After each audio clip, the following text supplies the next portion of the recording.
안녕하세요. 김주갑의 경제부동산입니다. 구독, 좋아요 부탁드립니다. 그동안 제가 꾸준히 제시한 정책들이 맞아떨어지고 있습니다. 지금까지와는 차원이 다른 엄청난 부동산 대책이 쏟아질 것으로 보입니다. 만일 이번 정책이 졸속 대책으로 끝난다면 현 정권은 레임덕이 가시화되는 것은 물론 정권 재창출이 어렵기 때문에 서화를 걸고 집값을 잡을 수밖에 없는 운명에 처해져 있습니다. 이미 언론 내용을 종합해보면 과거 어떤 부동산 정책을 폈던지 간에 앞으로의 부동산 정책은 상상 그 이상의 강도 높은 대책이 나올 것이라고 예상하고 있습니다. 달러와 금, 은 상승, 주가와 유가는 보합권에서 맴돌고 있습니다. 강력한 한방, 그것은 무엇일까요? 긴급 부동산 천지개벽, 반토막 원상복귀. 이거 정말 천지개벽 할 정도의 지금 대책이 나올 것 같아요. 왜? 이 대책이 안 나오면요, 이제 현 정권은 무너집니다. 물론 추가 대책이기 때문에 연타로 나올 수도 있어요. 한 번 나왔다고 해서 그것이 한꺼번에 쏟아지진 않고, 분명한 것은 과거에 22번 대책 다 합친 거 비교도 안 될 정도로 아예 방향성이 다른 대책들이 나온다는 겁니다. 자, 지금 투기꾼 보세요. 여기 보시면 문어가 지금 팔다리 다 잘렸지, 이 도끼로. 정말 욕심도 많았네요. 이 다주택자들이, 자, 임대주택 사업자들 이 아파트 다 꿰차고 있는데 이제 이걸로 다리를 자를 그런 시기가 가까워져 오고 있습니다. 자, 부동산 초강력 대책 쓸 수밖에 없다. 쓸 수밖에 없어요. 쓰지 말라고 해야 돼요. 지금은 상황이 그래요. 자, 보시면 정권의 존폐가 달렸어요. 지금 실제로 그렇습니다. 이제 뭐 지금 현재 여당이 과반수 넘었다고, 자, 그거 안심할 거 못 돼요. 민심이 이반하면요 끝장입니다. 대선 지지율 급락하고 있잖아요. 지금 거품값은 또 최고라서 잘못하면 버블이 터질 수도 있어요. 자, 상승 목표, 설령 집값을 띄웠다고 할지라도 이미 목표 달성을 한 것 같아요. 이제 떨어뜨릴 일만 남았습니다. 굳이 말하자면 이제 당정청, 시민단체까지 지금 다 난리인데, 자, 일단 대통령이 나섰죠. 그 다음에 여당 총수도 나섰고요. 시민단체는 계속 지금 난립니다. 서민들, 특히 무주택, 젊은층 지금 완전 뿔난 정도가 아니에요. 진보 언론조차도 지금 가세했습니다. 즉 집값이 너무나 지금 뛰었다는 거예요. 자, 막판에 지금 몰린 게 지금 정권입니다. 강력한 정책, 집값 여기까지 떨어진다. 이제 이거 여러분들 표로만 생각하시면 안 돼요. 빠르면 이번 주 아니면 다음 주 정도 나올 것 같고요. 이제 하나씩 거대 여당이 아마 법 통과를 할 것 같습니다. 야당에서는 지금 종부세 완화 뭐 이런 것들 규제 없애라 이렇게 하고 있는데, 그 사람들 말 듣다가는요 집값 대폭등합니다. 알았죠? 그 사람들 말 잘못 든 거예요. 자, 지금 이 시점에서 무슨 규제를 완화합니까?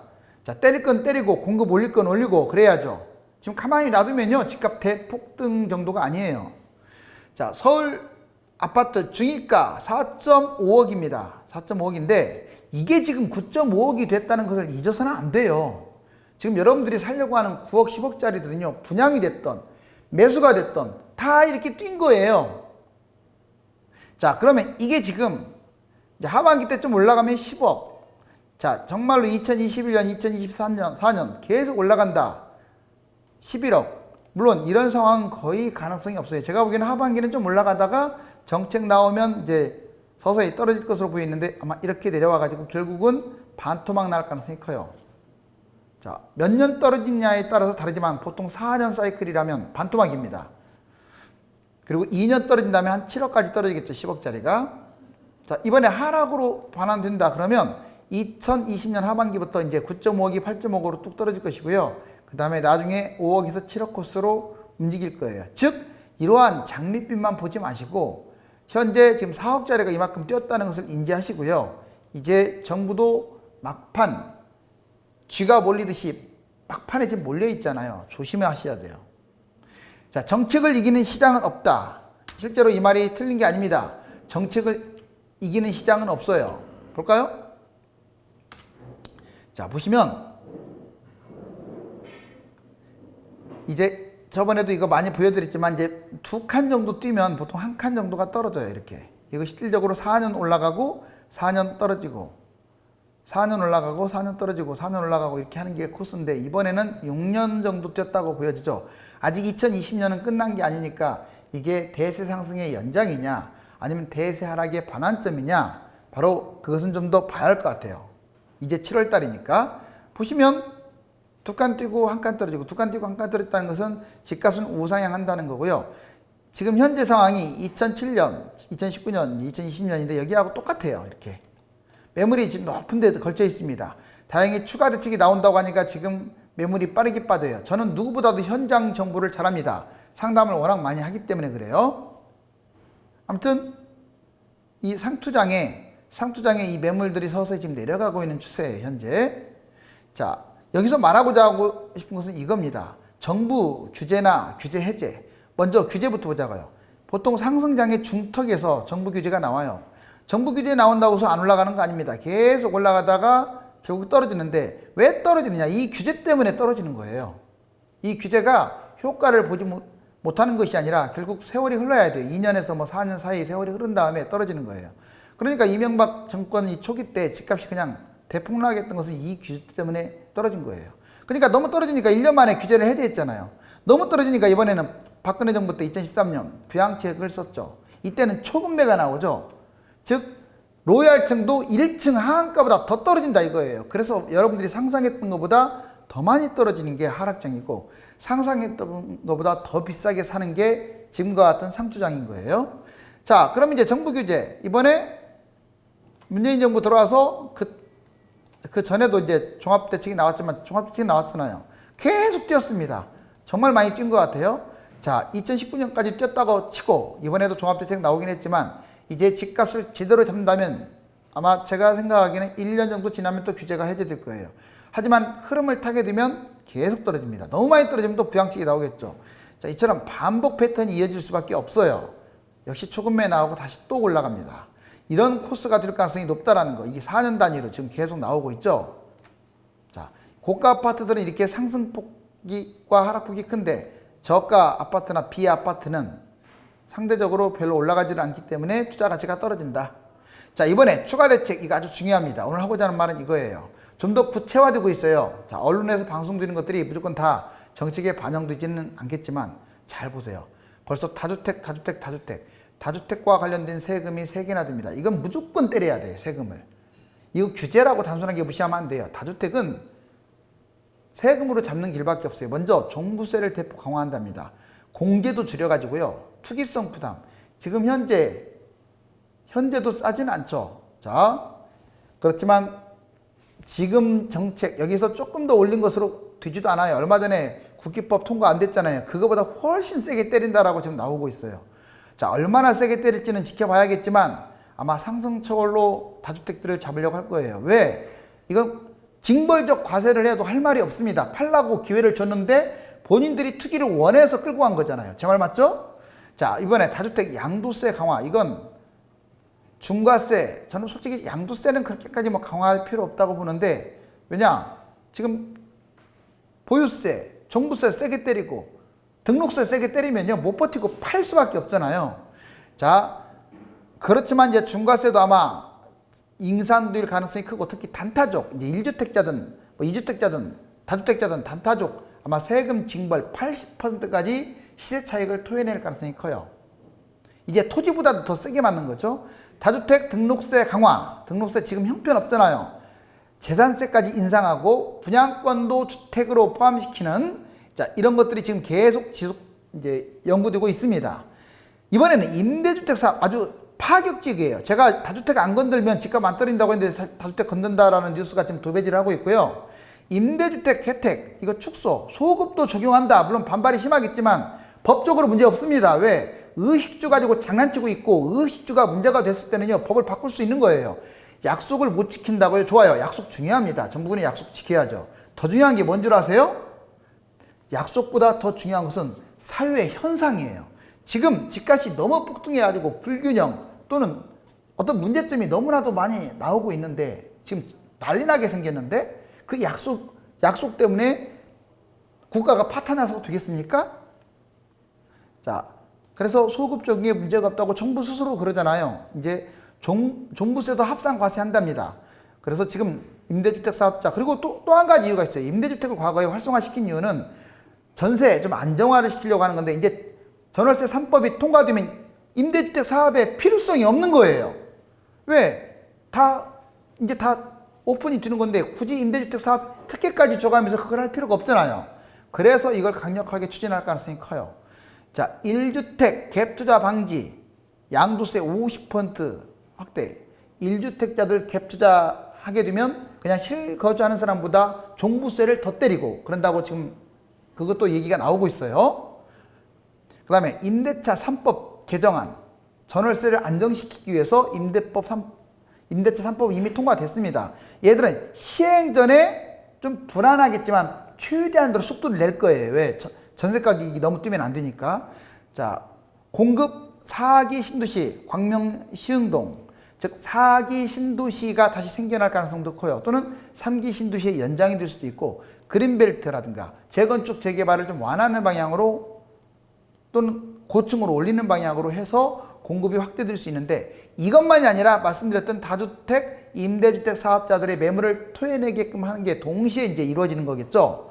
광명시, 시흥시 이쪽이 지금 유력하게 4기 신도시로 거론이 되고 있고, 조금 아쉬움이 있다면 갭투자, 외진 투자, 그리고 신용대출이라는 게 있어요. 이거에 대한 언급이 현재 지금 많지 않습니다. 자, 하지만 이 갭투자라도 이 다주택자들, 여기 지금 나왔잖아요. 1주택자들 갭투자를 하게 되면 불이익을 엄청 받으니까 사실상 이건 상당히 갭투자 방지 효과를 가져오고요. 자, 외진 투자, 신용대출도 아마 거론될 것으로 보여집니다. 사실상 제가 주장했던 거 다 나왔어요. 정부가 제가 주장했던 게 다 나왔습니다. 자, 좀 잘난 척을 제가 좀 해봐도 될 것 같아요.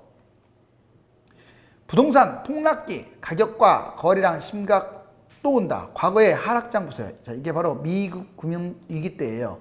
이때도 이렇게 떨어졌었죠. 이 앞에도 이렇게, 여기 나와 있지는 않지만 이렇게. 그러다 계속 올라갔다가 이제 미국 금융위기 때문에 떨어졌다가 지금 현재 정부 때 여기까지 지금 올라간 거예요. 이게 또 반복될 가능성이 커요. 잘 보세요. 모양만 보세요. 이거하고 비슷하잖아요. 여기서 뭐 이렇게 가겠습니까?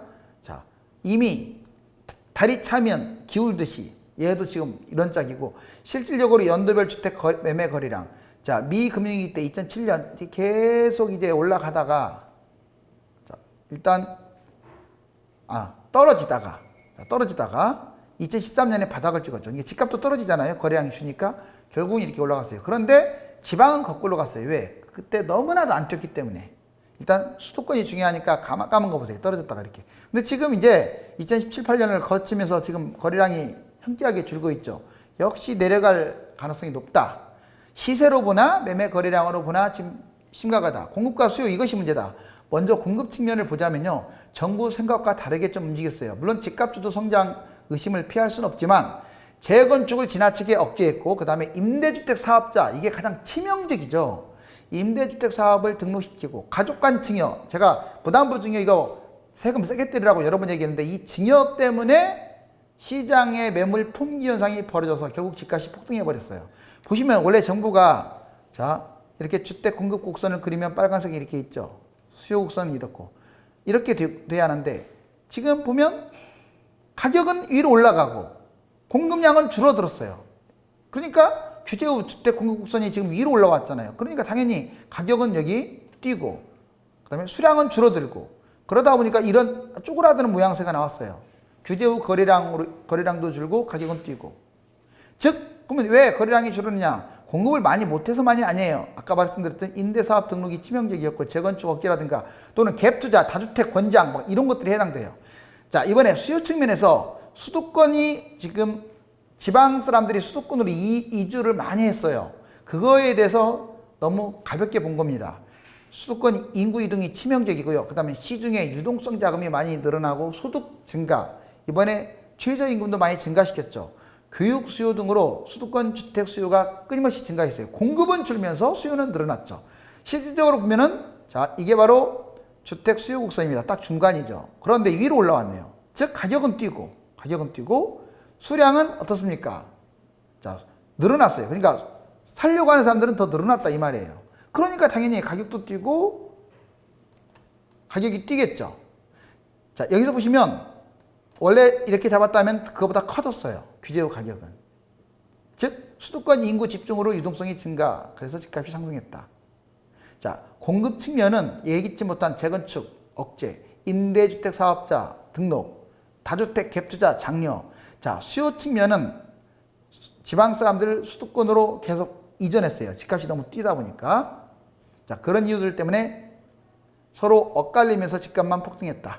자, 역대 정권별 서울 아파트 중위 가격 상승률 한번 볼까요?